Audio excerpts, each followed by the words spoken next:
La voix du peuple, oh, la voix du peuple, oh, c'est bien, oh. Vincent Chilouizi, étoile de la presse.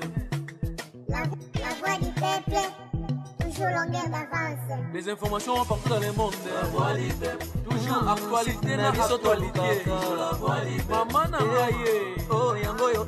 Salut, bienvenue chers amis téléspectateurs dans votre émission Tribunal. Tribunal Oyo.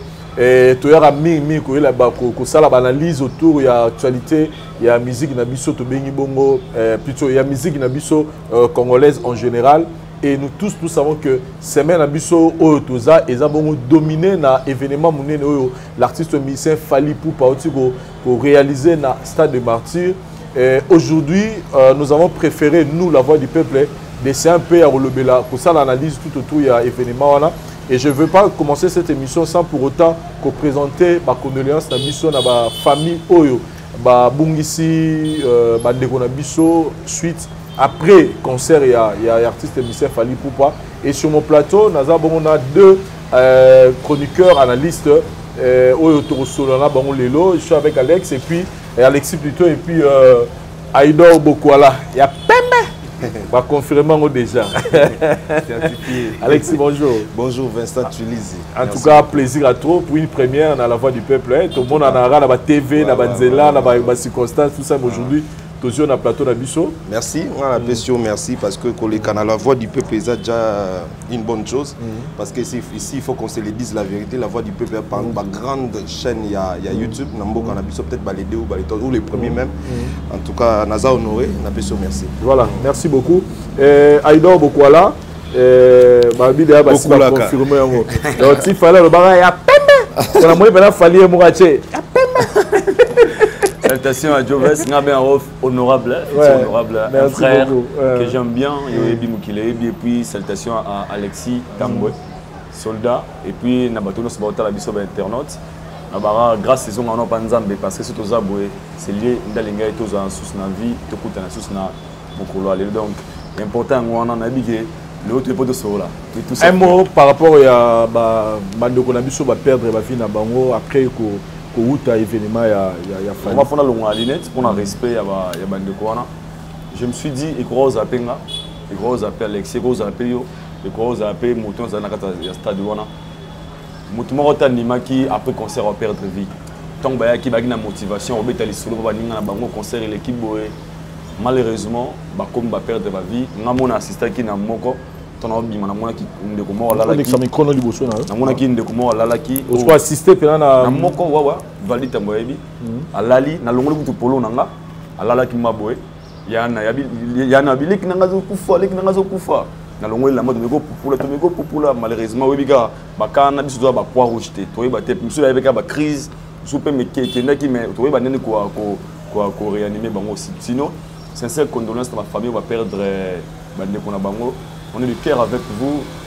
Il y a des passé, il y a facilité, mais on les garde nos pour Zambé moi et les propos salam bon mais ils a passé ma et le reste personnellement pour nayo parce que yo zagi na stade parce que na linga pena ça analyse de la bateau bagi na kata stade des gens qui ont vécu l'événement depuis bateau bano yati et sili qu'est-ce qui a occasionné ça personnellement pour nayo na ça la sincère vrai avec Ngamogo on a ça sobo Joves stade pour n'engager les cas qui n'ont d'abord très bien pourquoi pour preuve à l'intérieur il y avait des gens qui avaient un téléphone pour le mingi tu es venu au stade des Alarabat faut stade faut de l'ambassadité faut avoir téléphone natiki à bombi à camoufler yango mais batu bayaki et le causa qui mingi ba mort c'était à l'extérieur et puis na sorti et le moi salama qui moni tant fallait au bêta batu chango na batu babanga problème na biso boto baki concert na souka et ça rembrayement vaut mieux bien avant au qui m'a pagaille.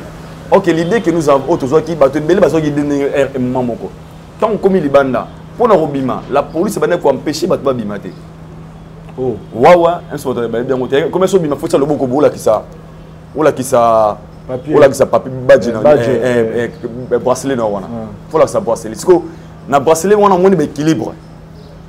Déjà, ça, en fait, au commis la porte, la police a empêché Batba Bimate. On va déjà partir à 19h, 20h, La police est en rapport. Il paraît que privilégier l'autorité, j'ai pas compris pourquoi ils ont sacrifié la population. Basiquement, c'était pas à l'intérieur du stade, ils étaient à l'extérieur pendant la sortie. Et tout ça, moi, personnellement, je condamne d'abord la police. Je condamne la police. Je connais la police pourquoi? Pendant un concert. Si tout n'a souka. Yo, au fond de ah, au calme, nous sorti. Dans la papier en fait, pas créé dans mon compliqué na sortie à concert. C'était comme ça. Pour moi, on est victime de tout le monde. Papa, papa, concert et moi, je pense que Bandeko va perdre qui va venir sur la Mingi. C'était le moment où Babi a mis Longwana, les gens qui parlaient, na banga qui na souka, to Babi, comme tellement belé, na mouillement wanande, na coûté Bansouba, quoi, bah, Mateli, j'ai dit, mon accouché, na coûté qui, Azoki, alors il est congolais. Alors, qu'est-ce que le téléphone, tant que tu téléphone, au téléphone, bah, Mateli, le boko, na coûté le boko, to si me écoute, si, les bourgeois principalement, on a le téléphone, n'a quoi, pendant que ça soit choc dans le boko. Donc, moi, je pense que le déranger, que Zagima na souka, et la police, je ne sais pas pourquoi, et je suis à l'auteur du jour à concert. D'être sincère. Alexis, na conférence de presse, tu assistes à qui, et puis dans différentes réunions, et on nous rassurait que sécurité aux Alamakas. On a même fait appel à mes parents, mais j'ai même vu dans concert, moi, maman, mon bébé né à 5 mois. C'est-à-dire que maman comité dans niveau un bébé né à 5 mois parce que on les avait rassurés qu'il y aura la sécurité. On dirait salamité. Ouais, bon, merci beaucoup la parole, Vincent. Bon, par rapport il y a assurance, c'est normal. Parce que organisateur, organisateur, bango bazali ba expert na sécurité. Assurance au bango ba pesa ki biso comme to pesa na public et ça oyo bazwa ki na ba expert ya sécurité et ça la police. Alors, la police a garanti ça, tout. Prévenir tout le monde, il y a eu des réunions et des réunions et des réunions dans la police pour nous il y aura vraiment sécurité totale. On peut s'habiller sur unité spéciale, il y a la police, eux, la police pour monter les cabines. Et voilà la raison pour laquelle Bisso avec la TV, to lobby, to lobana. Mais à notre grande surprise, la police a lâché à la fin. Parce qu'au début, c'était bien. Entrée, arrivé à Batou, c'était vraiment waouh. Batou bakoti kitoko, Batou bakoti bien, Batou bakoti na ba téléphone na bango carré, Batou bakoti na ba bilo na tout prévané, maman wana akota ipe na moi na naya bébé akota ki ezali pe na bien na début wana. Bien que ba quoi pe ezali moi muke pe na début wana. To lobelango. Mais nakobima wana, je ne sais pas ce qui s'est passé pour la police va se comporter bon ngai na yoki. Et si ka policier lobake Fali azaka kafali tambo mebele na bimina. Vous comprenez? Policier à Olbabon. Et puis moi j'étais stupéfait. Ndeni policier ko Olbabou. Bien que tous dans la biso na Congo ne bat balingo Luxembourg na biso son ndeni, mais est-ce que policier ko Olbabou ndeni? Fali azaka fali ana mbongo mebele. Abimina mbongo mebele. Biso organisation ba prévoyait qui nombre au baïba qui est kokana stade. Ça fait que le billet est fini. Organisation et l'accès qui est ça qui message d'abord pour la sold out Papa Mopasula qui a confirmé que ça sold out et la police ton sold out et salami ba mo ko tsana na ndenge na bango yo monine ba ko tsaba ya ofele oui ofele te c'est mati kutunde c'est-à-dire que nous sommes côté stade na place pour tout na ba 50 000 francs na moni nga moko presse na badge na bimi na côté mambo te mo comprendre na pesa 20 000 francs ndeni. On a plus de 20 000 francs. Alors, il y a des conseils d'ailleurs fait. Surtout quand on fait. Est-ce qu'on a mon appel? Est-ce qu'on a mon appel qui va Congolais? Il y a mauvaise foi pour baser dans le stade. Et plus pas dans le stade. Je vous dis, dans un petit frère, dans un confirmé, il y a $50. À côté de la place pour toi, il faut 40 000 francs. Pas côté la place, il y a pour tout. Pour notre stade, na badge nanga ya chroniqueur, na bracelet nanga ya accès au quota, na foutu 2000 francs pour na quota. Mais tu vas dire au félé même rapport la dit oh, na foutu 2000 francs, na badge nanga, na bracelet. Donc cause il y a débordement et ça qui la police. À côté ici batu ebelé na désordre et kobima ya batu, ole petit ka batu demander beaucoup à la lobby. Bah créer l'on a bon moment genre neti bando sala sondeni oh non monsieur au côté ndeng mais papa attends na côté qui na brassé na ko kata on a katiti et surtout que na katambia c'est qui agogo bato bina bato yemba donc quand ça peut boye mutu ça tout est quatre pose papier à la base donc moi je pense que bato ba rendre biso mauvais service au ba rendre pe fali mauvais service na suka ou esali ba cause wana tout eza la police en tout cas nazo senga bandeko balandi biso bandeko ba kufeli na bo parce que bato musu ba na hôpital en tout cas ba rescapé il y a incident wana na ba victime ya incident wana en tout cas toza vraiment de cœur nabino toza de cœur et sachez que fali Ipupa a tout fait pour na ko Sabino sécurité preuve année bomoni comment est-ce que dépense comment on a 2500 policiers c'est pas peu l'artiste ou l'organisation Foutimbongo est belé pour nos policiers wana la police est recommandée société à sécurité aux alikondi à ça on y police et le baki donc sécurité ceux qui est na quoi tozonga na bateau ba pesa biso parce que bango nde ba expert et là on attend dire que on doit arrêter organisateur et événement là, faut pas interpeller, faut que nous se justifier. Pensez-vous vraiment que parce que l'autre c'est ce qui s'est dit, fallait encore ta prison, fallait encore ta prison. Tu déjà Moutalobiango est ministre intérieur. Déjà dans ma connaissance pas dans ça la émission vice-ministre de ministre. Ministre Aselio. OK. Aza na compétence d'abord monsieur le ministre Aselio ya Kangamut. Déjà il a la compétence on a été le quoi ministre intérieur a ordonné. Tu as ordonné pété. C'est-à-dire il y a ça l'enquête donc ça dit hier il y a kangaté mais absengi na justice c'est ça là. Voilà, étant que ministre intérieur. La police yim toi gérant un patron à la police. Voilà. Donc à ça la constant à un rapport mais réaction na je pas aimé. Et je suis totalement contre la réaction. Pourquoi? Non, il ne pouvait pas réagir comme ça. Il ne pouvait pas.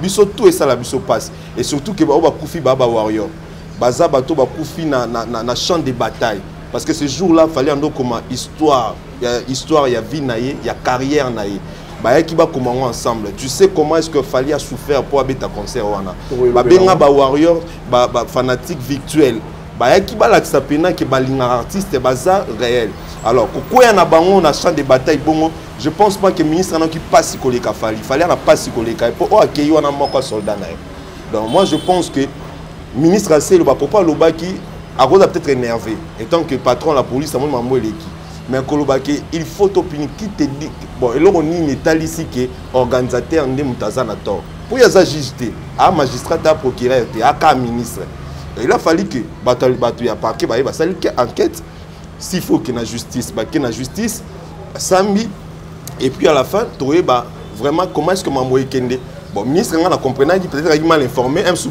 ça qui est bien té informer qui est bien té mais si qu'on est tous je pense que à jusqu'au élément tout et à ça quoi et pensez-vous parce que yo Holandeli Marambango depuis le début ti événement salami pensez-vous que Fally Ipupa doit être impliqué que Azala condamné pour na nenge ba kufi na nenge ba salama par rapport à la sécurité naza juriste té mais na moi connaissance on a nango et ça que déjà Fally Ipupa notre le bango sécurité il y a jour wana et ça Fally te mutapona kiango Fally a payé l'argent il a pris l'autorisation il a payé l'argent il a laissé la charge na la police na likondi qu'est-ce qu'il fallait à avoir là dedans oui peut-être ceux qui ne bango ba loba na argument ba pesi ba lobi que organisateur a débordaki mais organisateur a débordé au moment où organisateur a salarié sold out, il a proclamé sold out, il a 120 000 personnes, 120 000 places. Au marché, mon est passable. Siko par là, bon quand a fallu na évite moins que ça na moyen mususu. Mais na mécanisme normal quand on réfléchit normalement l'indemnité fallait impliquer na katsoa. Voilà. Aïdor Bokwala, nazongi et pas nayo par rapport à je pense que pour ça Netolobi, justice Nabiso, ils ont tellement makasi, ils sauront quoi faire par rapport à l'Kamling et l'équipe, mais nous compétissons avec toutes les familles au Bakoufeli, Banderona Bango. Mais Aïdor Bokwala, on peut dire que au-delà, à part Makambo Tozanango, on peut confirmer le lot que Fally Ipupa Zaki prophète quand il avait dit qu'il va retourner au stade Douane. Oui, je dirais oui, pourquoi? Déjà, moi personnellement, on a côté à stade, on a tout le Guinabino, joueur à balance, on a au Banga. Et na nimi aussi pourquoi? Nous avons eu ma chance de retirer le micro, na tourné, on a veillé, tu as et combien de complications. Normalement, conseil est à son pelouse. Pour ne pas être baïbaïté. Et combien de complications que pelouse ça la m'a sauté. Et je lui ai posé la question, ah oui, si pour n'en bema que concert au pelouse était, sinon bêta zate. Quelle assurance. Ouais, et bien il mange les alliés. On écoute le barouta sur occasion pour ne pas donc comme na yebina le té ni faut que tu n'as sur raison que naïté na ko tele ngai batu ba ya me ba boye ki me lo biso ezata obeta abina ngai soki ezate na obeta te parce que pour na assistant na ba stade na bi que pelouse batu ba na pelouse ba na ba fan boso là. Donc pour moi il faut pelouser ça là. Et ce jour là je me suis dit la détermination la conviction avec qui na ngwana na ko mona résultat na jour à stade. Nana comme on a 8 heures. Na comme matongo. Ba tout ba koti na misu nanga. Ba chaîne nyo sur YouTube écoutez nga wana. Na mona nde bandeko bazoya. Ngana sali vidéo ici que la police ici que bandeko ya sécurité bazo botola ba tonga bambeli ba Juliette. Ba tu ba ki na ba Juliette. Les images sont là. Ouais. Na bambeli. Bambeli. Mbeli maboué Juliette. Eza, bah image Eza. Bah image Eza. Et ce jour-là, moi je me dis, Fally, Aza prophète, et puis il est sûr de lui. Pour les histoire où il y a combien de musique à Congo, on a lobby. Il y a les 5 mois, c'est ce que mort ils ont quitté. Pour tout le baboué, tout le baboué énergie, il y a bien ma capacité. Vie, ma perte de la vie. Même l'artiste, il avait besoin de couper sa message, il y a un remerciement à ma fan. Mais je pense que après Siko a présenté ma condoléance aux avec le contraire Nandenga Kaniselaki. Il a retourné le stade des martyrs. Toi on énergie au bilan ma capacité vu des raisons tu es belli par rapport mais Jovens soko moni na génération lelo na temps lelo mboka wa Android mboka télé ya Facebook live TikTok YouTube live au muto va na plein talent la paine atalipe un vidéo à concert à Fally par sur internet. Animi aya na kata martyr na téléphone. Moi j'ai vu l'iPhone 14, j'ai vu l'iPhone 13. À l'époque on disait ça que martyr faut attaquer la salité la masse salité téléphone na hotel. Na ou mai qui appelle ça na boule na butu nango. Au faut ba couper mo ya c'est ya poche hotel pour téléphone na kati. Na sali idéologie wana. Couper na ce téléphone. Oh, na ko na kati boy. Oh, ba ya mo ba petit mo ba si na so on irait Charles Club. J'ai pas me couser. Ah na ga panzima longo tirette. Na kiti mat. Na mi téléphone nanga. Et moi je pense que Fally a sali au yalinga sala. Tant qu'on va retourner au stade des martyrs, peut-être les gens ont mal compris le contexte. Il y a un monimi babene comme il dit double discours. Ok, double discours. Tu vois qui a même une génération nouvelle dans le stade des martyrs au bandi maraté. On a moni moi il y a 17, il y a 15 ans. Et qui rit. Bah yé, gafoy na bango, na cancer na bango 5. Mais il stade des martyrs ba voisin na mère na lemba. Oh, il stade. Eh tu y a tout ça n'engeni. So na zonga siko ba 10 ans passés. Nesi nga vu na biso na ke stade. Nga na côté stade ga na deux fois. Ya Wenge na ya Fally Ipupa. Et puis tant on a intention mort. On va venir na ke ba royi ba ngapé mona se protéger. Mais ce jour-là, tant on va na ko retourner, je pense que c'était l'image qu'il a donné dans le stade des martyrs. Bato baye wana o bato bandimete ba royi stade des martyrs. Donc si je comprends bien, les gens qui étaient à l'intérieur na quatre stade, il n'y avait pas d'inquiétude. Les gens étaient à l'aise. Tout s'est passé dans l'ordre qui met à la déjà les conduits protègent en écoutant mon carte. Autant mon carte, autant mon carte, mais autant la bateau, bah Gizapi, bossez les apis. Na carte vraiment il y avait de l'ordre si je peux dire. Problème ils ont miné na carte ya libanda parce que tout le monde t'as un mon aboutou va appeler sur téléphone. Et les gens maintenant qu'est-ce que tu peux dire na bateau msuba ba noko sala ba prophétie na bango lo ba bateau ba kende stadité ba milimo bateau ko kufa bateau ba ko. Qu'est-ce que tu peux dire de tout ça? En fait, les Congolais... Les Congolais, qui va étouffer, et le roman, et beaucoup... En fait, transition, il y a génération, il y a pouvoir. Moni, pouvoir, il y a la 4e génération. Et c'est une transition. Et c'est un mouvement, il y a un chapeau, parce qu'aujourd'hui, si on peut parler des stades des martyrs, on ne parle plus des stades des Waoué, on va parler de cette génération. Des faits bandits, c'est quoi? Il fallait bêta, faire fa bêta, héritier fa bêta. Et c'est une transition, moi, ça, la maman a pouvoir. Et bateau bandit au bout c'était pas seulement pour Fally, c'était pour l'intérêt de toute une génération. Oh, le lot, comme si c'était normal. Pour on a terminé les bossos, des morts bois mon colo. C'est pour la soirée YouTube matalango. Tu es né dans le coin, à côté. Abinanga. Moi, je suis un piano. Je suis un Vincent. Je suis un changer ma Non, mon stade Nzaka, pour lui, c'était impossible le stade Etonda. C'était impossible. Mais tant au stade Etondi, aujourd'hui, les gens, comment Luka, excusez-moi, on a ban bandeli. Adagement, bâtiment babando loba. Ba kabola babiye, ofele, fele ngabi. Ba Luka excuse ya robeta, mon concert Etonda. Et le discours est changé. Mateka, il y a ofele. Et moi, je pense que le mot retourné, il fallait pour nous approuver à Betty Concert Naye, sans qu'on annonce qui seront comme des invités. Bah, tu sais quoi? À Betty Concert, tu vas retourner. Pourquoi? À Stadi Concert, sans appui, il y a une légende ou bien un vieux de la musique congolaise. Allons-y, tout soutenir l'artiste. Mais c'est moi qui pas bien affilé, honnêtement, que moi, pour preuve, même son papa, musicalement parlant, Kofi Olomide, il n'a pas eu ce courage, il fallait pour pas mon fils, félicitations, Boubou Kende. À Betty Concert, on a un effort pexo.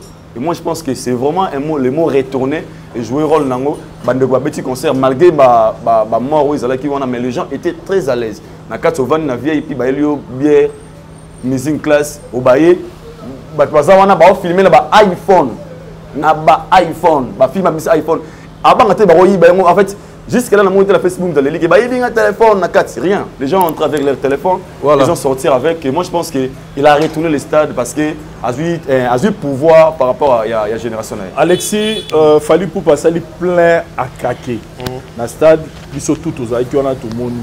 Et moi, quand je suis entré dans le stade, Nathalie, j'ai manqué de moi. Je pense que vous avez dit encore. Mais le stade est offilé.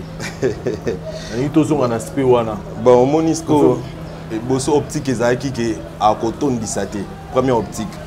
Tant que que bandrol et mati, avion mati, bandrol, tant que 10h car maman a 10h en campagne bandi. Que mali parce que maté ko félé mais ngana yo mo to pesa déjà témoignage au pesi 2000 francs na ba badge non na bloko no tout ngas qu'on a na ba tabonga ta ba 45 on a yebi personnellement ça dit que à juste temps on somba billet a beninga a singa ve na nga somba billet par exemple VIP nga na bengi ya fiston coloquer c'est v est-ce que comme on a billet ya VIP da singa petit da ba sold out mais tout déjà vidé mais c'est ce que tout ça net ndeni. Stéphane on a parlé pour vider bien sousté mais on comprend que dans le stade combien on a foutu 50 000 francs pour notre quota on fout 50 francs on est dans la billet on a eu sur la police voilà ça dit que côté wana c'est faux c'est archi faux bah sombi billet sérieusement prévenir la police y est moi qui témoigner qu'il fallait à Zafali abim nambongo est belé pour na fali donc conseil là qui on fait tout le monde en mboka. Comment obtenir il fallait monter qui billet 2500 rigueur à billet na époque où bato bando lokota même bouchon na balabala pour côté concert oui c'est époque wana dans ce retrait bouchon ba comment primise on a droit à côté concert so na monter le côté ba bouchon na mutu oyo asombi billet na 2500 pour banda on ba ka bon fait ça tout le monde a ta vidéo monter les lots to comment on a ba vidéo dans les lots ça maman na chambre nous me moi li doucement on t'a filmé pas et bimipe. Depuis balobi bongo et on a preuve mongoté oyo la tsaki batu bazua bien ofélé mais ba preuve oyo la tsaki batu ba sombi ba bien et zebele preuve ané abiso to vandia ya bato to yebi dans ce côté là je dirais que ça ba décréter à faire Maroto en fait na tant mutu moko ayebisinga na combien bon na texto abi Vincent batiko chama kelele concert à Fali zaki ya etondi pour les ofélé ngabi donc c'est que c'est un bon critère donc lelo sikoyo à partir à Fali ba musicien nyo sur la génération baza abaye baguerre soit dans la besoin tondi sa stade des martyrs chaka concert no ofélé au la plein donc musicien toute la génération oyo tomi tungi sa souté aux a besoin de stade des martyrs chaka concert na ofélé au la plein à déborder. Donc, vous avez ça sous donc, tout le stade déjà sous problème. Voilà. Donc, musicien ne se place aux arts. Ofélé là. Tchaka Ofélé. On s'en plaint. Donc, voilà, on a un message à moi. Maman Ofélé, on a. Oui, bah, concernant les meilleurs critères. On a dit, on va faire le marketing, on fout d'abord mot. Tchaka Ofélé. Oui, concernant la francophonie, on va s'en savoir artiste Nyonso. On va faire, je crois, faire, Redi, King Kesser, père son âme à vivant. Est-ce que va ça, maman n'a piaka? Basangana bango tout ezaka ofélé. C'est-à-dire que concert ofélé, basangisi batu nyonso wana mesali piaka. C'est-à-dire quoi? Mutala mukana tonga sokoli alati. Aye inde kolonga sope kimbati ke sope wapi ti stade des martyrs. Et non que artiste fort balingao wana de 1. Et puis tombo lo baki Fali Poupa abeti concert ya Ophélie tout ça ba côté ya gratos ba kabo ba billet mais est-ce que c'est Fali là aza Fali oyo na 2006 a bomo anda banda carrière solo na e c'est Fali là aza la première personne oyo asali ke ba jeune ba koma ko espérer quand même ko beta Stade des Martyrs wana parce que avant Fali ezana na mutu mo ta penser que azwa Stade des Martyrs abeta tant Fali azwa Stade des Martyrs tout le monde héritier Watanabe et puis initiative voilà tout le monde a fait bien qui a repoussé en 2023 et moi je ne crois pas sur beta parce que vu bah non tout le monde a fallu hein tout le monde a fallu a fallu n'a héritier voilà tout va pitcher ba voilà tout suit bon balé fait que bon bâti à droite donc pour na Fali et celle que batouana nyonso ba suis courage et beta stade on a rien que pour ça azam tout le monde va remercier surtout ta génération na ba tout le monde fallait ba soutenir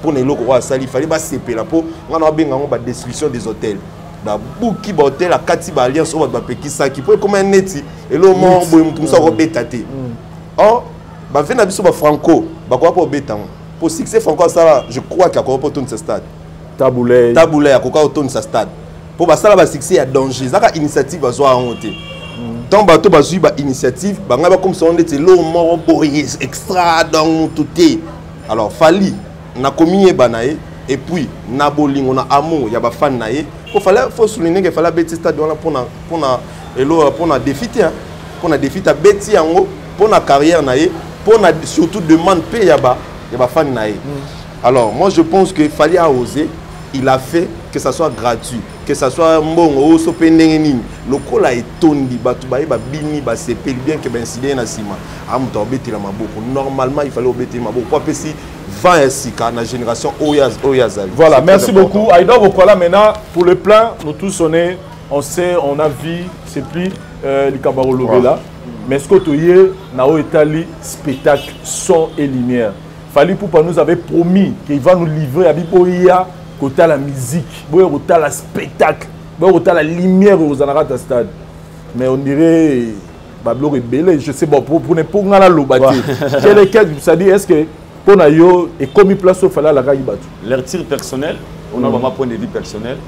Déjà dans mon avis, sur la Nélina ce concert tu vas sentir que c'est que l'artiste avait vraiment besoin de donner. Il m'a appelé ça un côté. Pourquoi je dis ça? Déjà la veille à concert tant où il y a été écouté à bord d'un instrument. Genre concert où il y a instrument déjà 2 jours avant. Bon ça, les amis prévu va nous répéter dans le Stade des Martyrs. Mais tu es au coup, tu as déjà parti à 0R. L'instrument dans le commis complété. Ça, tu balances le même jour à 14h. L'instrument dans le commis complété, on est pour installer. Et j'ai compris, peut-être vous avez raison, à Moula, ils ont mort à Biloko et ça, les artistes. Après ça, 100% le meilleur n'a été. Et dans le spectacle, c'est que moi, j'avais trouvé le meilleur partie à concert. Pour moi, c'était au moment où Abetagina quartier latin. Ezaki hommage au Baranda qui pas Kofi Olomide là où il est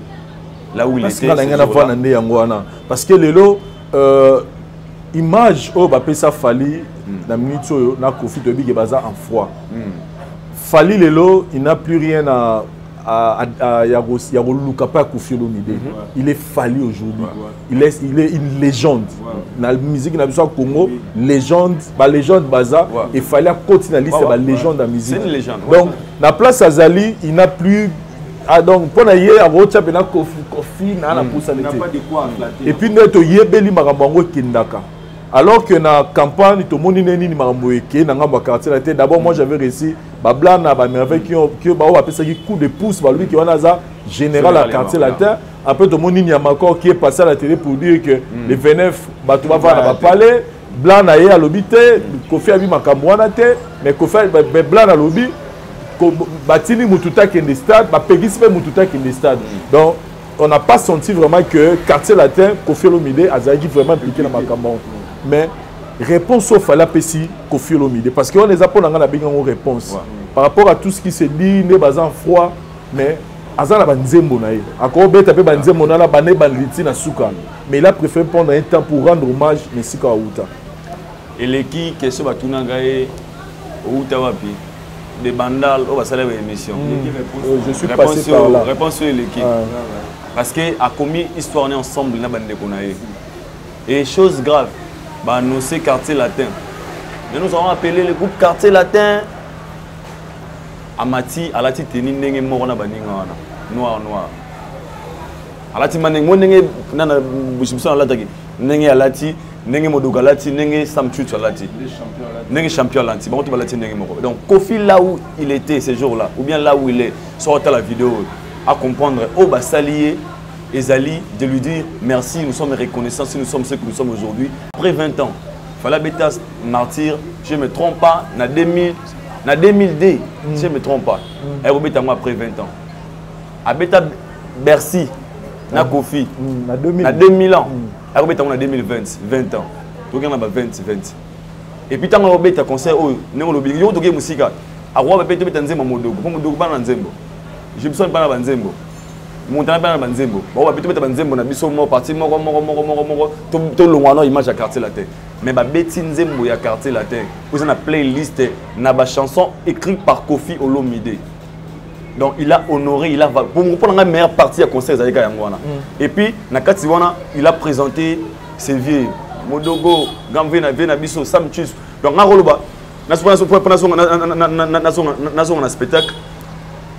L'essentiel c'était quoi? Ma fanatique va se retrouver parce que Joves niance me suspecte aux ongles là. Spectacle ils ont attendu battre sur le congolais. Parce que quand on parle de spectacle en congolais Zagara moi matin pour bullshit pas d'ajouter le ça le matin mais ah de bons spectacles d'ajouter était top better games tout le monde a basta défense à Boubati ce monde a mutuellement ya pour moi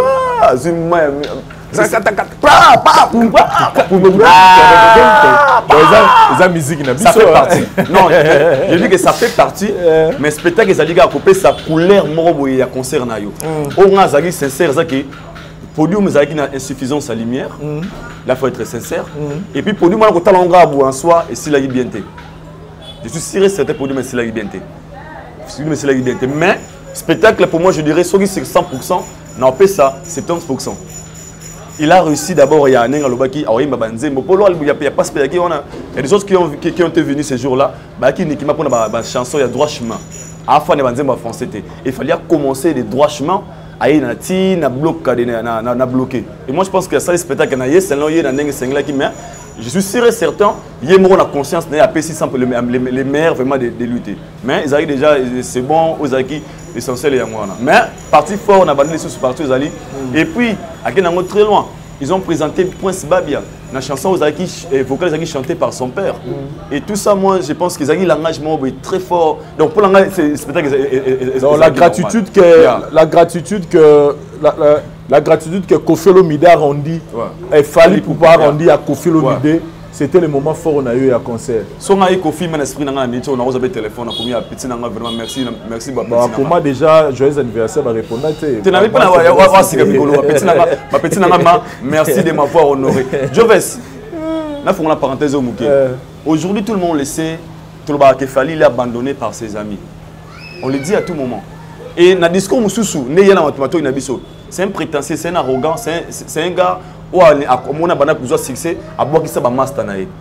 Mais le message que les caméras jouent, quand on est à podium, moi je pense que ça a changé de discours à Batodélé. Et puis, dans le niveau Azanango, il était quelque part. Il a voulu écrire son histoire avec ses amis. Parce qu'il va assister. L'énergie à Sam Chitou, il y a Modogo, il y a souvent joué un rôle. Ils étaient très contents. Pour les Lomans, chacun va au clan, et cet amour-là, où il y a des gens et ce qu'on a produit ma qualité, et comment soit envers Kofi Olomide.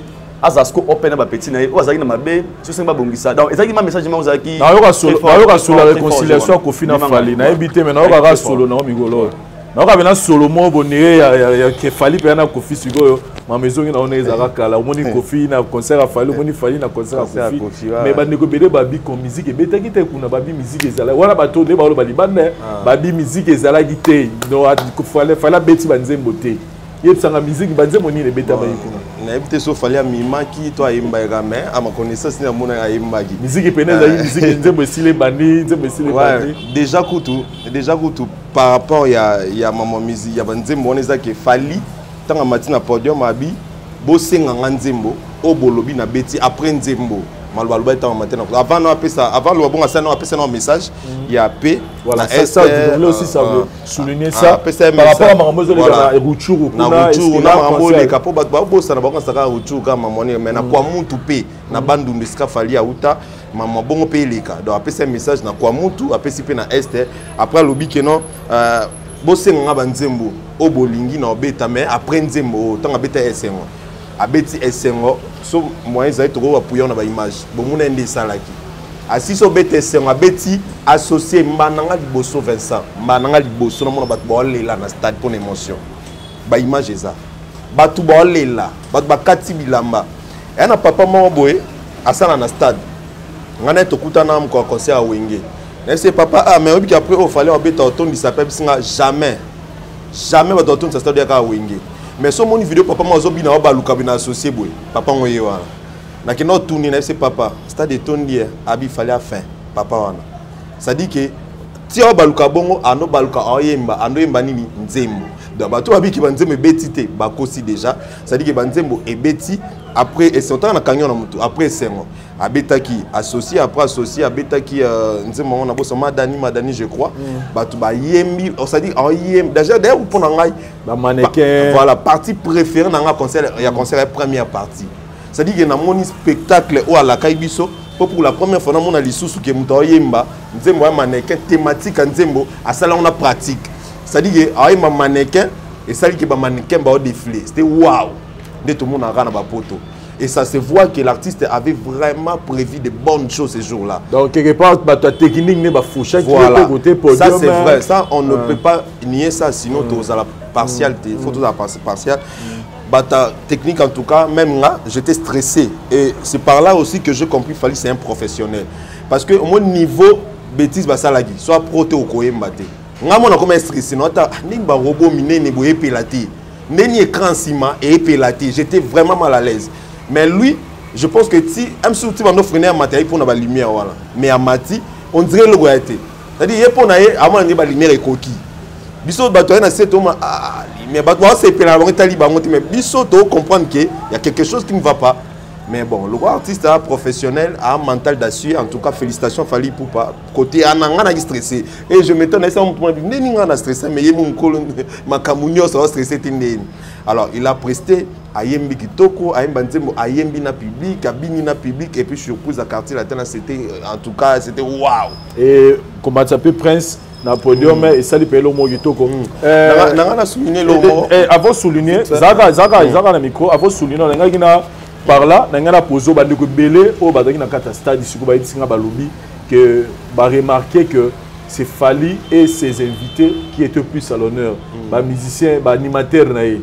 Ba bois qui penzate, ba musicien ndenge za rapeta msusu parce que pour ba musicien pe a Fally, tous les musiciens chanteurs, c'était aussi une occasion pour na bango ba vivre pe c'est-à-dire ko yemba, ko bina, ko zapenata, mais ba bi on irait ba musicien, ba chanteur, ba animateur, on irait ba igara pour la pega Fally nengazo ça spectacle na voilà là mutumo ebisenga omoni Fally akobeta stade 7 jours mais abandel penzemote qui veut dire que Fally a un répertoire munene et concert en marti wala avec pe pour ma timing so tali normalement mais ça mais bakota imaki quand même donc so tali bakota imaki c'est que voilà timing na bango so tali arrivé artiste et puis par rapport à tout ce qui s'est passé moi tout ça artiste étant en matin à podium moi j'ai compris et j'ai remarqué qu'il y a mentionné preuve année bah musicien selon notre qui va source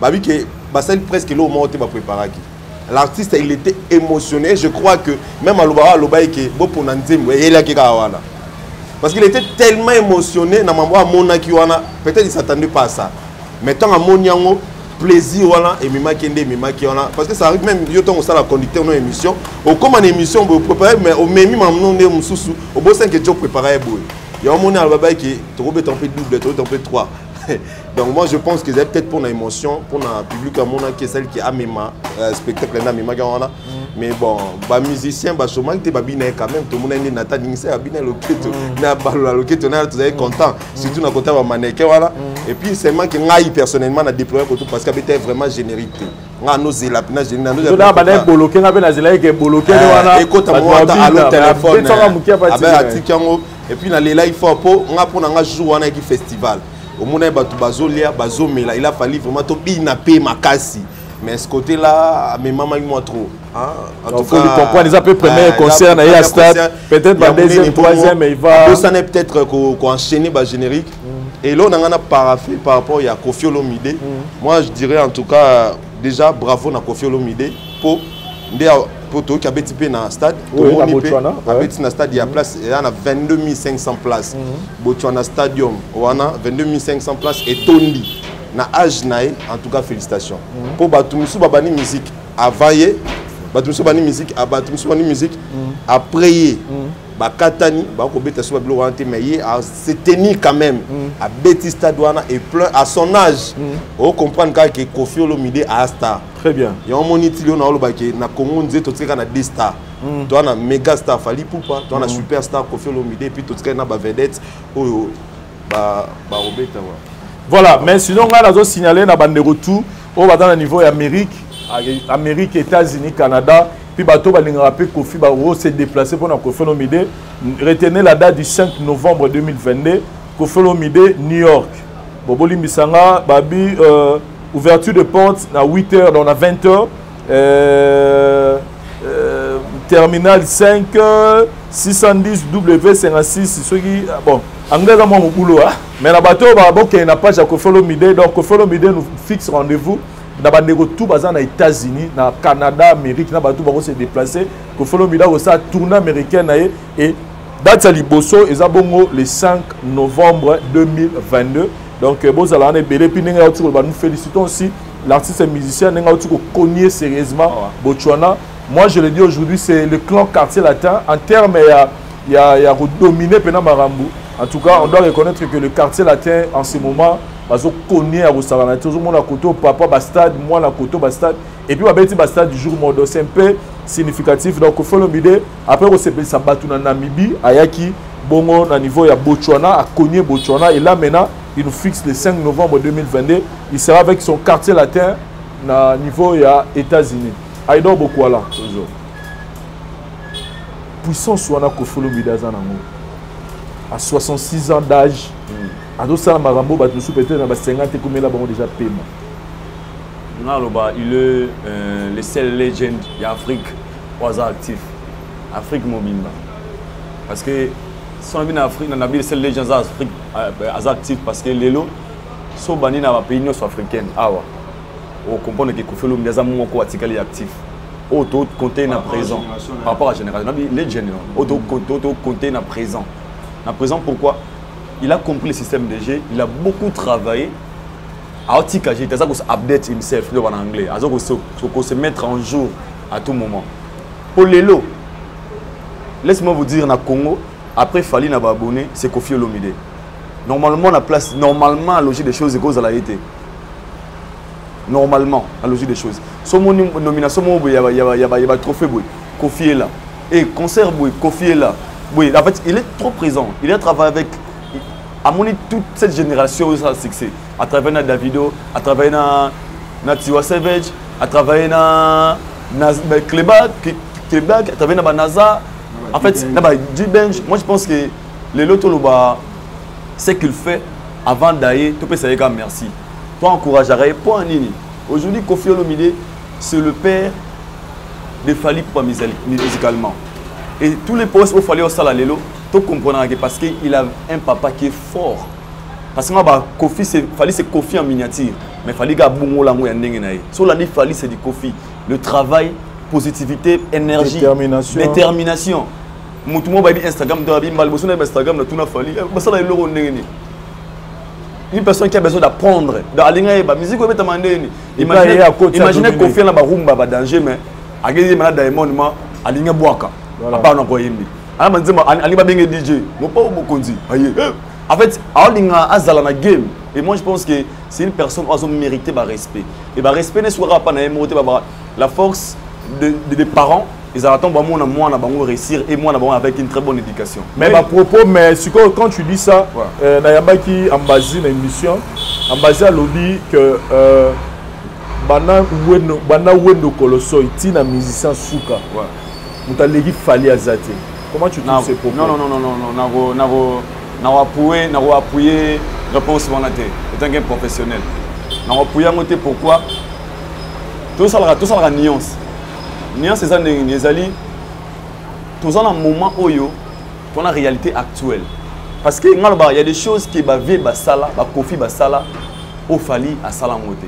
Parce que dans le moment pourquoi? Joves fali à sali trop. La musique à Congo pour preuve. Aujourd'hui, le Congo sont au monde disque d'or certifié. Après des années à musique congolaise, c'est grâce à Fally Ipupa. Avec au fond la vérité, réalité, moi, peut-être tous qui n'ont pas. Mais de dire que la musique à Congo est banda, si l'homme dans l'équipe, il fallait l'équipe en tout, moi personnellement, je dirais, on partageait même ma vie dans ma cité. Mais on condamné à 100% pourquoi? Lélo, Bissolo Bara, Tonto Baga, papa Nabiso, c'est le meilleur papa du monde. Parce que pour nous, avec les foufous, on a lié à passe, dans ma classe, il y a passe, il y a passe, Atomi n'a yo mona didi kinwani, père n'a pas didi kinwani. Mais ça comprendre. Là je dois défendre mes parents. Sobi n'a oh moi na tchacho mbala, père n'a pas didi tchacho mbala. Protocole na njili na sisi, mais je dois défendre mes parents. Là on condamne à 100% par rapport à la réalité, on va vivre nango. Pour te faire la parenthèse moi mouké. Aujourd'hui dans la carrière, il y a musique. Il y a des gens qui ont commencé la musique koleka bambasi. Babena belle fois koleka bambasi. Mais ce qui est la réalité au bambasi à moni, à l'équipe bambasi, il y a 15 ans de carrière dans la musique. Amol Bapoto, à Kendarazongaka, Baspar Etonda, pour lui, à mon Simanani, à Sima Fally Ipupa. Donc il a droit. Papa Légna Bangote, Fally Ipupa, commissaire au Azalilo, il a droit de dire ça. Mais moi personnellement, je dirais, dans le bataille qu'il fallait l'équipe à musicien tout ça. On s'en attendait pourquoi? Pourquoi? Dans Zonga, on a Papa Wemba. On va vivant dans Ozon, on a Kofi Olomide, on a Rochero, un Taboulaï, on a Franco, les gens qui ont vendu la musique congolaise, Grand Calais, quand on parle de la musique congolaise, je me rappelle Kanda Bongo, Aoui le Longomba, ce sont des gens qui nous ont défendu aussi. Mais Fally Ipupa, comme c'est son époque, tous en esprit à accepter le moment. Parce qu'il y avait un moment où les gens parlaient que de Wenge, pendant que Zaïko et Zalaka. Il y avait un moment dans la musique à Congo, tant que les gens parlaient de Kofi Olomide. Il y avait un moment, il y a un artiste au nom de Kabose Boulem, Kabose Mwakanda, au Jibaoba, pour une meilleure chanson, chef d'œuvre, sans voiture sans moteur. À l'époque, il fallait avoir un vocal dans le quartier latin. Il y avait l'air, ils avaient un bango, ils avaient un mot, ils maestro. En fait, aujourd'hui, il fallait pas, ils ont un moment à aider. Moi, si je peux dire, les Congolais ont la facilité à accepter le temps. Nengi na Nigeria, yana tamo ba jomo ko ba Peace Square. Ikuma rawe Peace Square. Tamo jomo ko bone, you are my African queen two baba, obenga two face. Yana tamo be jai moya ko bone Wizkid, abenga un star boy. Tamo ya mo Davido, le temps ya mo ko bone Burna Boy. Aujourd'hui, celui là ya mo Rema Boy. C'est leur temps. Ce que na Nigeria ce que bat ba on dit maké, c'est au temps de Burna Boy. So il a fallu, moi je dirais au Congo actuellement, c'est l'époque de Fally Ipupa. Je dis ça pourquoi? Actuellement, à l'ongoli des filles, tout ce qui est la musique à Congo, Bercy, Zénith, Olympia, Martyr, il peut mourir en paix. C'est-à-dire, ma mission, tout bazar, chacun il mange dans mais à un moment donné, papa m'a réuni à période Moroboye, après. Ils ont la police sur la Nabino, Tangla mission en Tanzanie. Au Tangla Diamond, mais Bambo Sobaza, Belewana. Autant à Diamond parce que c'est lui qui chapeaute actuellement. Même les États-Unis, autant à donc moi je dirais pas mais je suis sûr et certain, même lui-même Fally Ipupa, sur le binéké, Kobanda Wendo, Tilelo Fally, il n'a jamais faux archi faux. On dit Mangote, c'est faux archi faux. Alors il ne peut jamais. Donc chacun fait à parce que c'est son époque. Après 20 ans, après 20 ans, il y aura aussi quelqu'un, il y aura un Fally Ipupa qui viendra. Et Fally a maintenant sa succès. Complètement sur la moto. Donc moi je pense que c'est son temps. Je ne dirais pas qu'il est Wendo Tibo et non, on va partager mon avis dans mon tête. Bon, Alexis, même question. C'est excellent. Nathan est appuyé en haut. Donc on a tout dit Nathan, Nathan peut-être mais bon ça appuyé on a dit oui. Fallait donc depuis musique à Wendo ti lelo. Pour nous solo, bakosita et puis on appuie on a ba argument.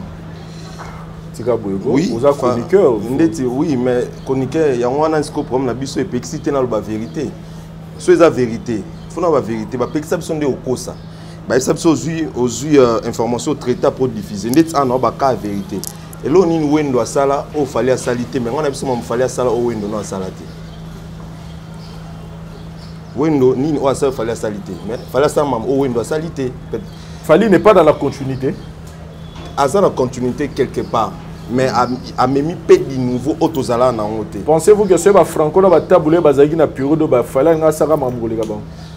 Mais obindeni bandela question. Tozong sa fali la génération ba franco.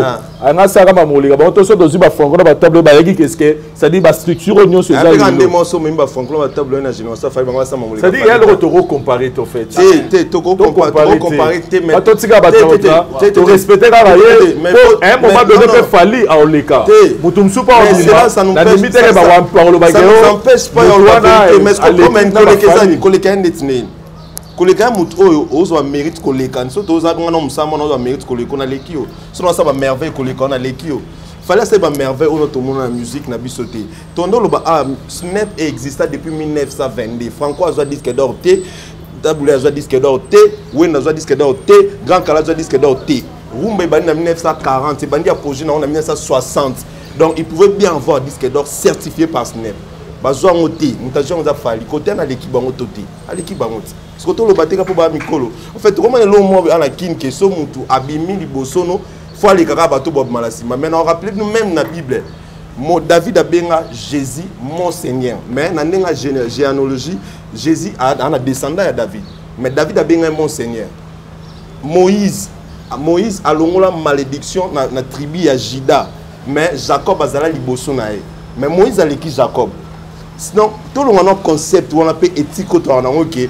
So mutu mutakala et ki abandi musa na liboso faut les kaka kayo. Dans le lobby Maman Snap Grammy Award, BT Award, il existait depuis longtemps. Depuis longtemps. Ba yusundu ba kenango ba tebe ba kinao na Congo mutakenda kyango azalaki te. Mutakenda yango mutakengo mutaliboso fali. Et le long na ba beat wana so ba motanga Congo ya ba vani ba Congolese fali pour perform Congolese tout ça. Et ça pona fali, pona Wendo te, pona Pepe Kale te, pona Papa Wemba te, pona Taboulé te, pona Mutu te. Baza ba père, ba tracer chemin. Ba sali que musique na biso rumba. Pour rumba père comme moi musique na biso te. Comment musique sera rumba. Ba sali que eye banana Afrique Congo peut beta rumba. Mais cela ça nous empêche pas tout la vérité. Il faut pas qu'on cache vérité pour batouba mikolo. Non. Il faut la vérité. Les vieux ont tracé les chemins. Les vieux ont fait les chemins. Mais fallait à bakisi pe au bon basalate.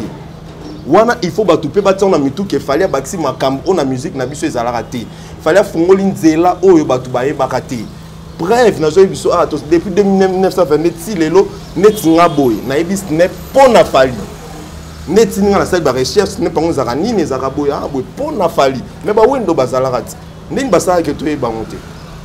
Et puis tu es obligé photo e bango pourquoi parce que na mboko na so to na syndic musicalité. Donc il fallait to e bango. Que moi Snap bon, so ba monde que Snap ka France c'est bon, il fallait que ça soit Snap à Belgique. Il fallait que ça soit aux États-Unis, il fallait que ça soit en Suisse. Il fallait que ça soit au moins quelque part que Zalaka qui bon ba tek PCD comme ça. Donc ngai na appuyé quelque part ambassade lobby pour na ngapé mutu aleki fali bon na ba te fallait aleki ba tout mais pour na nga na ba vie on na ba argument na pousser awa siko pour na nga mutu aleki pe fali ba na musique ba na na moné pété.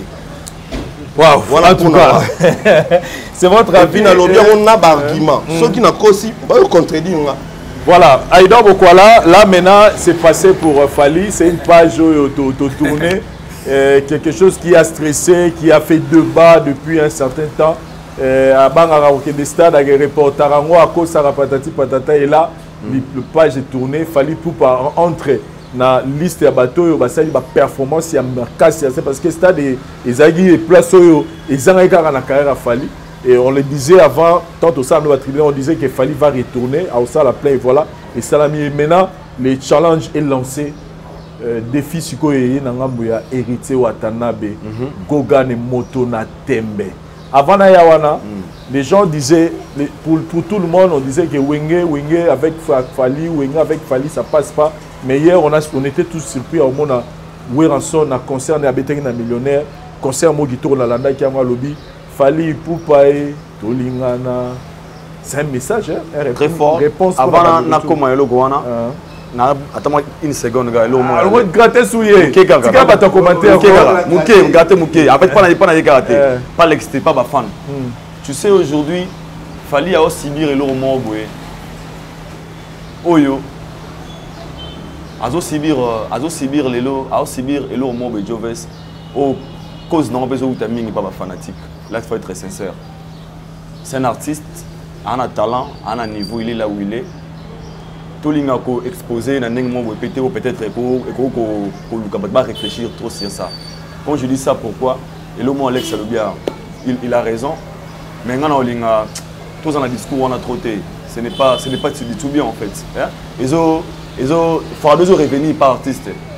Makassi vraiment. C'est un artiste à ce moment à l'époque il est conscient que musique quelque part. Il y a des gens qui lui ont donné le goût de faire la musique. Il y a des gens qui vont rêver, ça va faire rêver la musique.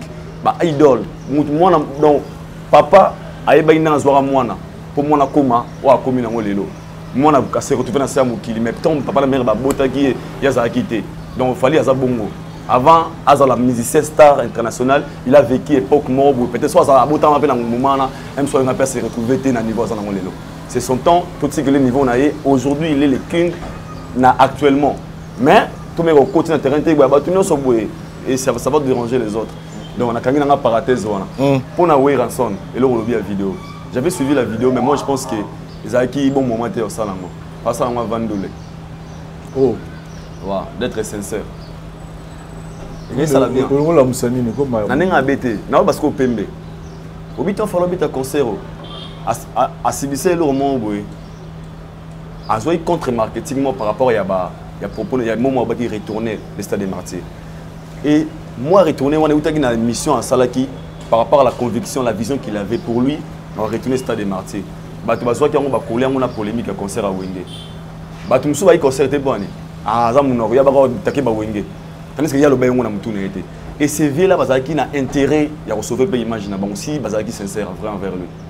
À tout moment, il fallait à la promotion, il fallait publier Wenge. Wenge, ça faisait perdre les commentaires. Et le V a fait ça après le concert, après la réussite. Et ça a un intérêt si vraiment. En fait, je pense, moi, je vais à Bisso Belé là. Je vais à Bisso Belé là. On a droit de sauver cette génération. On a droit de faire Kimokolo na bango. Il y a des personnes qui ont je sais parce que on a respecté na Nigeria. Pourquoi? À ça, le succès, à comment soutenir les petits à l'élo. Donc, à comment naître, comme Davido, Tiwa Savage, Mono, mais soyez au Congo, ce n'est plus le cas. J'avais suivi cette vidéo, sur le Belingamoro, son concert de peut-être avant les 30. Tu veux vraiment Abima. Ferré, Golana, il fallait pour pas c'était très bien. Mais moi, je pense que pendant les concerts de Fali, Bazaki, moi, Kimia, mais l'autre, ça va être sous pression.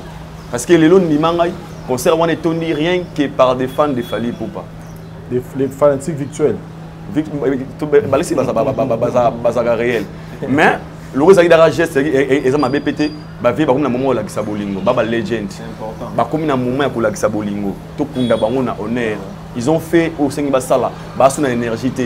Père Nangano Banangaï, Abi Nazara Logolayo, Nazara Boga, Soukebele, Nazara Logoayo.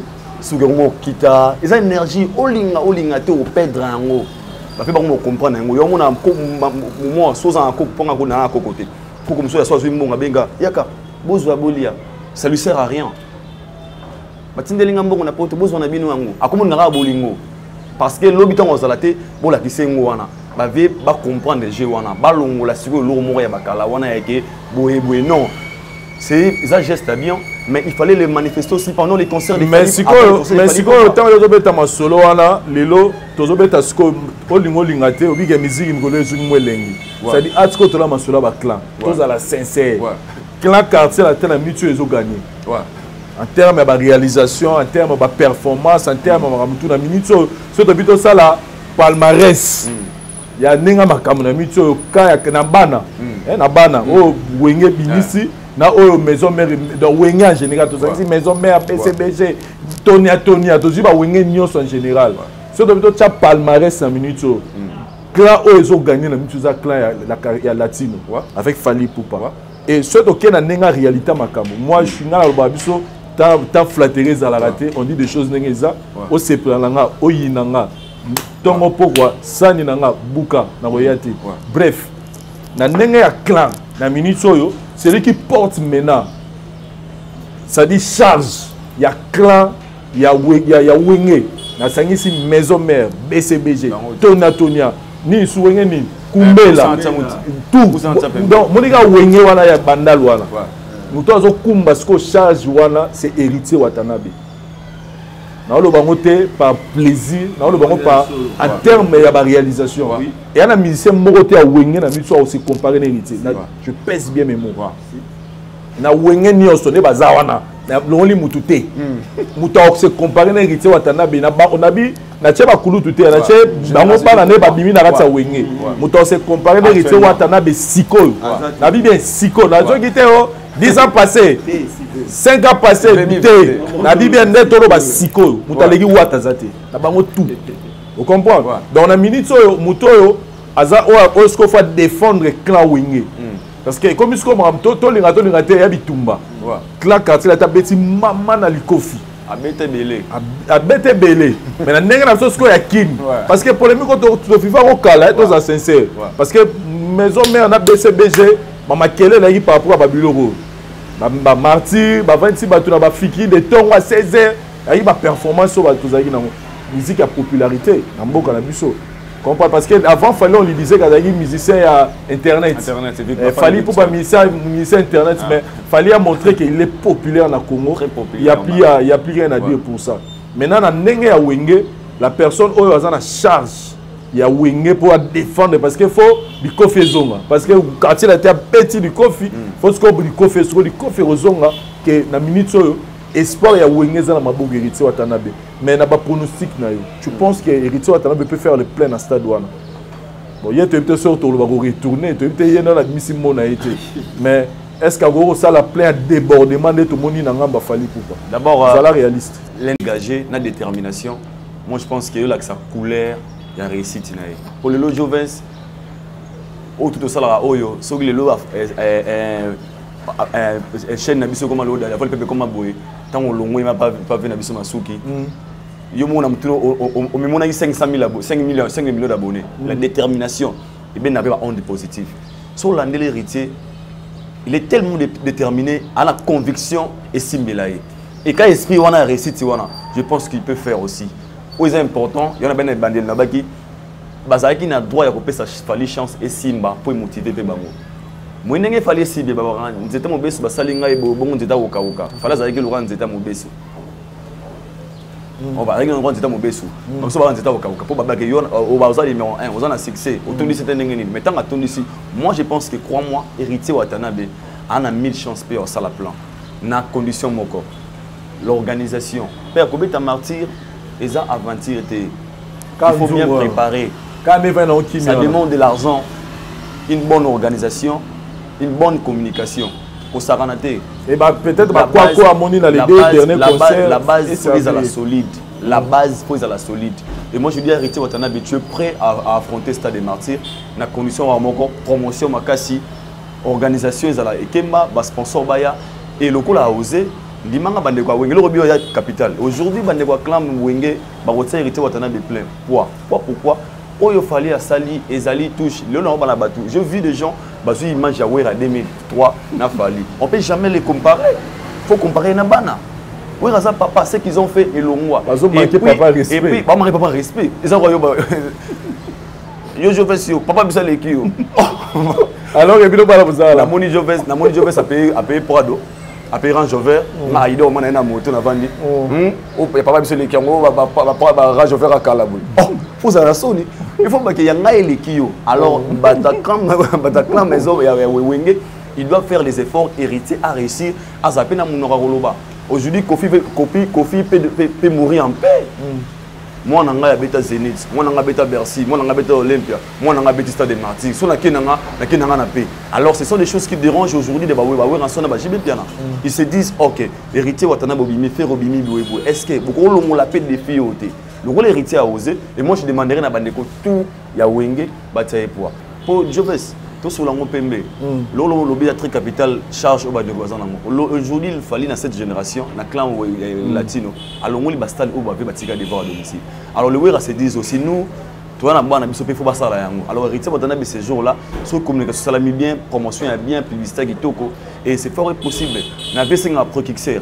Dans cette génération, il y a une personne qui était pro-kixer, un leader, il a osé, il a reçu.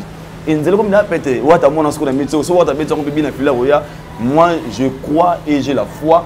Soyez pas associé, comment respect après, moi, appelle à Toko Tapo. Moi, je me dis, aujourd'hui, j'ai écrit mon histoire avec Fally Poupa. Nous avons l'affaire, les logs. Ah, biso c'est on a tu petit concert, et moi, aujourd'hui, je suis fier. Alors, tu as badge à presse, il y a interviewé, il y a été Malbossa Stade des Martyrs avec cet artiste. Après 20 ans, on va parler à nos enfants. En 2022, le 29 octobre, on avait soutenu un artiste, né mon héritier. On a écrit une autre histoire ensemble avec lui. Et moi, je crois qu'il y a autant de ça. Merci beaucoup, Alexis.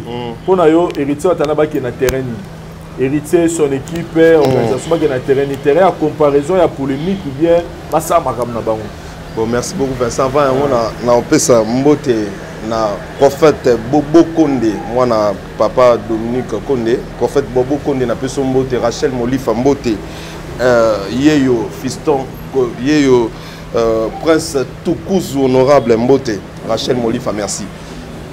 Omoni héritier vedette amné na mboka na biso. Na lingaki fort. Il fait la bonne musique. Ngai ponanga. Te a vedette. A starter. A vedette. Pour la star, il faut différence. Pas comme star, il faut. Il y a pédagogique. On peut se rendre à expliquer. C'est que tout ce qu'on a. Tous les sujets, tu débattre. Mais dans les gars, on likolo. Pour y a pena, on a refondé on a cassé le ligne. Au moni star, monet Fally, a star, a méga star. La communauté tout est bien. En Océanie, on a des fans. En Asie, on a des fans. En Europe, on a des fans. Dans l'Amérique, tout, latine, tous les deux Amériques, nord, du sud, on a des fans. Ce qui n'est pas le cas pour l'héritier. L'héritier, c'est vraiment un grand vedette, je précise bien. Maintenant, à côté de la communauté, tout est monté. C'est ce qui fait que as un homme vedette. Mais comme nous on attend, on a au débat, on a fondé en pénal. L'héritier a vedette, faire a vedette, vedette va ébélé, JB va vedette. Donc voilà, tout fond là, on comme nous. Kofi. Star, superstar. Ok. Superstar. Donc ce qu'on fait star. Bon, c'est parce que la vedette. So, on a mis deux stars. Namito. Toi la star. Toi deux stars. Toi la Fally na Kofi. Essaye. On se bat très la vedette. Je mets quiconque a défi à être défendre après dans hasard. Alors, pour nous, en fait, il faut Luka hériter. Aluka, comment est-ce que à créer stratégiquement il y a Kimia pourquoi? On a un concert à Fally. Les actes ba Warriors moya bien que plupart bateau ba qui ba Warriors hein mais meloma na bonne musique plus Warriors ba Warriors peut ba linga peu musique héritier. Alors moi je pense qu'il faut pas qu'il y ait une concurrence. Pour la concurrence peut essayer mbater. Pour Fally déjà après y na bateau ba na simani il faut pas passer une concurrence parce qu'il a osé le bon ba koka osé té. Awa papa mambu awa père spirituel na mon stade. Si on a concurrence à rôle là qui est pour bêtis pour ça peut pire pour y à souffrir à risquer bah couper si bah couper li bah Warriors mon bébé à mon niveau il a payé un prix pour na stade douana pour bino pour mon robeta.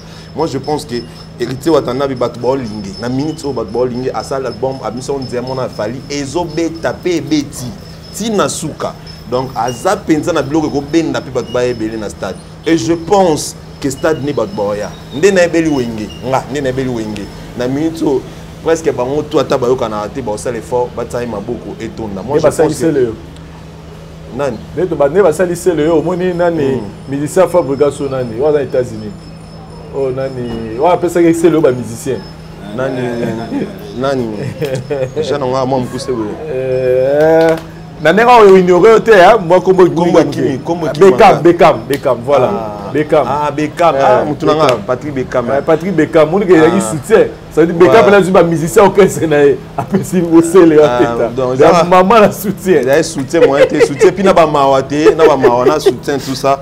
Mais moi, je pense que pour l'héritier, tu dois soutenir l'héritier. Parce que l'héritier, quand on le azali sumoko ou défendre ba wenya na nyonso et baza obligé ba soutenir et pour le lot tolinga te dans la guerre ba clan quartier la tête ba out ba sala on peut encore ba beti jour moko on a beti na Botswana stade ou beti na stade plein siko c'est man qui kota fali mutu mo héritier ko ça n'est pas net moi plein mais kota ba papa ko inda to ke na polémique wala te to tika ngona no aïdor voilà sinon héritier à coquer autour de ça. Voilà, mais ma conquête. Tout dans le contexte, bah salita la bango.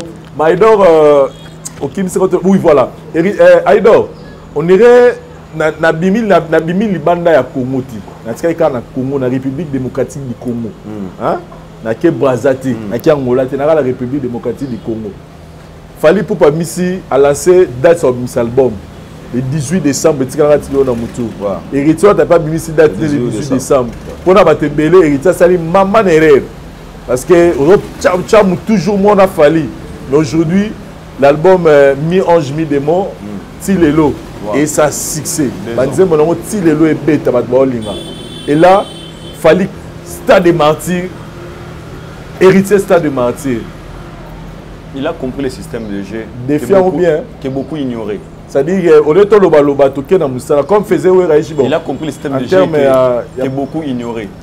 Et là, il salara que grand prêtre Ferraz Wareta a bané ko s'engager dans la polémique au linga la bénéfique peut-être pour naï. Héritier qui vend ma cassi.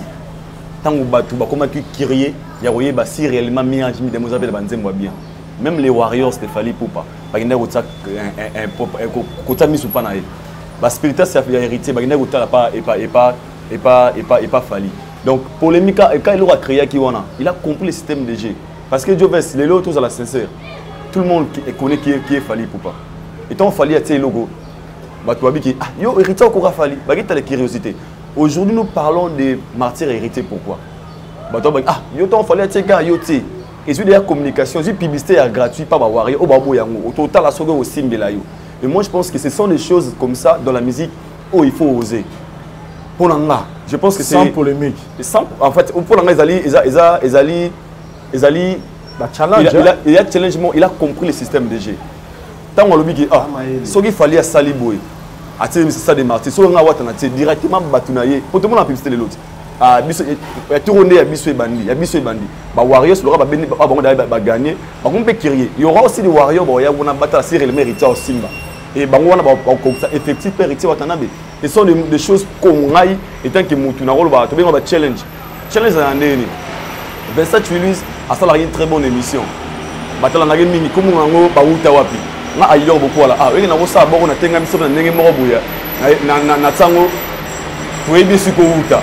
Na décidé vision na yo mais autrement et comment ma curiosité ba tumusous on ça le roi à Vincent le roi appelle pour le roi à Vincent maman linga pe yanga tandis que nous en audience makas pour nous tous on connaît que fali à son audience makas qui héritier Watanabe mais ce genre de défi tout polémique pour la comparaison de la science et pas mindele comme la polémique et la science c'est la comparaison.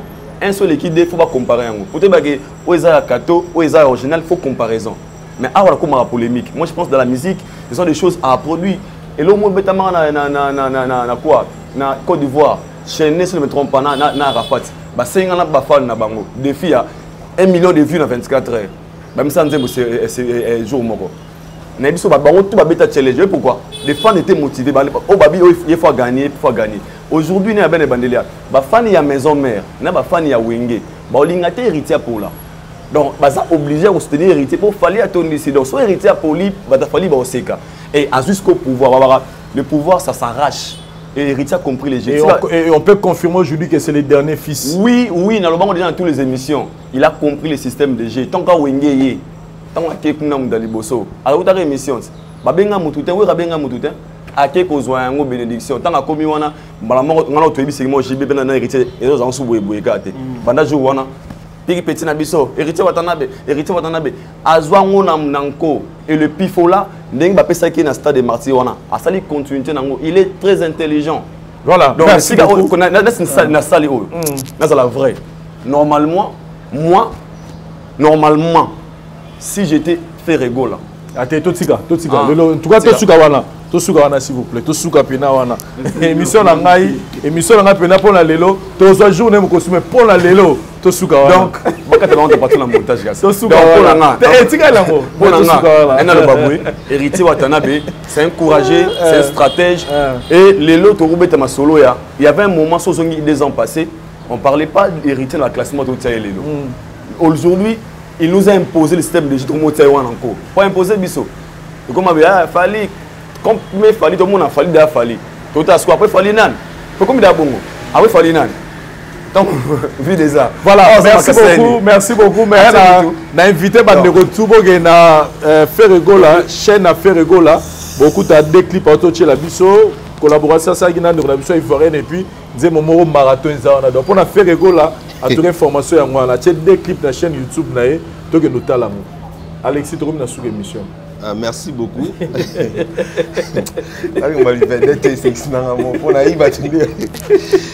Maintenant, on peut entendre que on a fait des thèmes. Bien, ma bête, une vedette est là que muto a très connu, baloblagué trop na ming na communauté na ye, a muto ye bani ma kasi. Pena tozo que on a des dans la sujet na ngamo boye, to ça peut-être vraiment actualité les gars.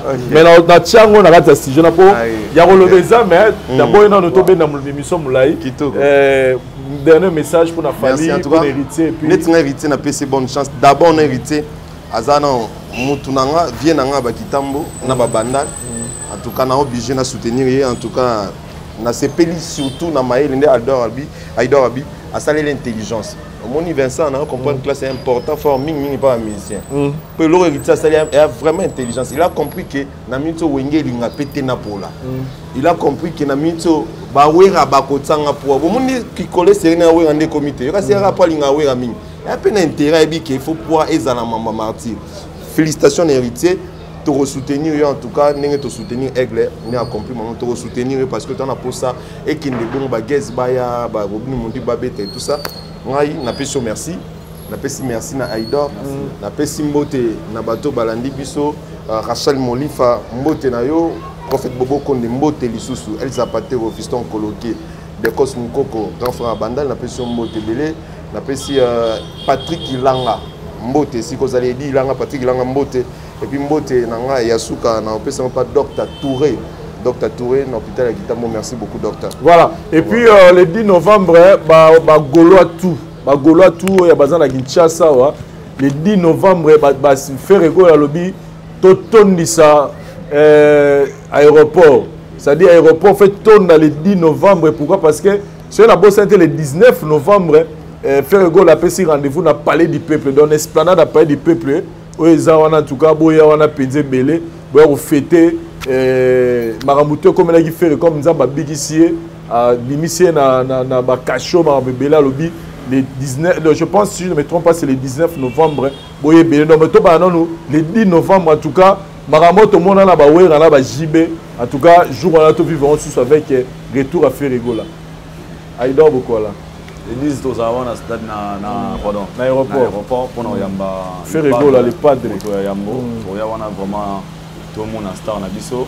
Je pense que le tobiga yamwana c'est important. Bonne chance à héritier Watanabe à partir de lobby déjà à la typo wana héritier Watanabe dans ça la promotion pour la réussite la concert parce qu'on nous a traité de tous les noms Warion et wana kutuluba on a débat kutuluba na télé là parce que pour ya wata donc à partir déjà lobby déjà tout le monde la promotion et héritier Watanabe pour réussir. Merci à Maton Sobatala Gibiso, merci à Joves, merci à Alexis. Vous abonnez massivement à Aïdor Media TV. Je me demande si comment Aïdor Media TV a fait mais chaîne est comment on attends un moment de oh et si matin ils ont raté. Merci beaucoup Aïdor, merci beaucoup à tout Balinganga, je vous aime beaucoup. Merci beaucoup David Diwate, ça nous filmé biso pour tout le monde dans le monde entier. Merci na Parouze et ça on a monté l'émission. Merci na abonné à l'émission. Il y a la voix du peuple vous soutenez autant l'émission au tribunal. Tout le monde dans les commentaires. Merci bye. La voix du peuple, oh la voix du peuple, oh c'est bien oh. Vincent Chilouizi, étoile de la presse. La voix du peuple, toujours longueur d'avance. Des informations partout dans